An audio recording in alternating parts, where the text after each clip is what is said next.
Bon dia. Encetem un nou Parlem Clar, en aquesta ocasió per parlar dels pressupostos de l'Ajuntament d'Alaquàs per a l'any 2018.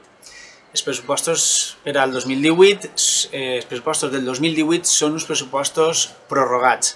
Això què significa? Significa que abans de finalitzar l'any 2017 l'equip de govern hauria d'haver portat una proposta al plenari per a la seva aprovació, el seu debat i la seva aprovació, i com que això no s'ha produït, s'agafen els mateixos pressupostos de l'any 2017 per a l'any 2018. La pròrroga d'un pressupost hauria de ser una excepcionalitat, però a l'Ajuntament d'Alaquàs en els últims 10 anys han hagut 8 pressupostos prorrogats. Per tant, s'ha convertit en algo rutinari, habitual, algo que hauria de ser excepcional. Què significa tindre un pressupost prorrogat? Què implica? Per un costat, una manca de previsió, per tant una improvisació, i que no hi hagi un projecte per a Alaquàs més enllà de l'any vista.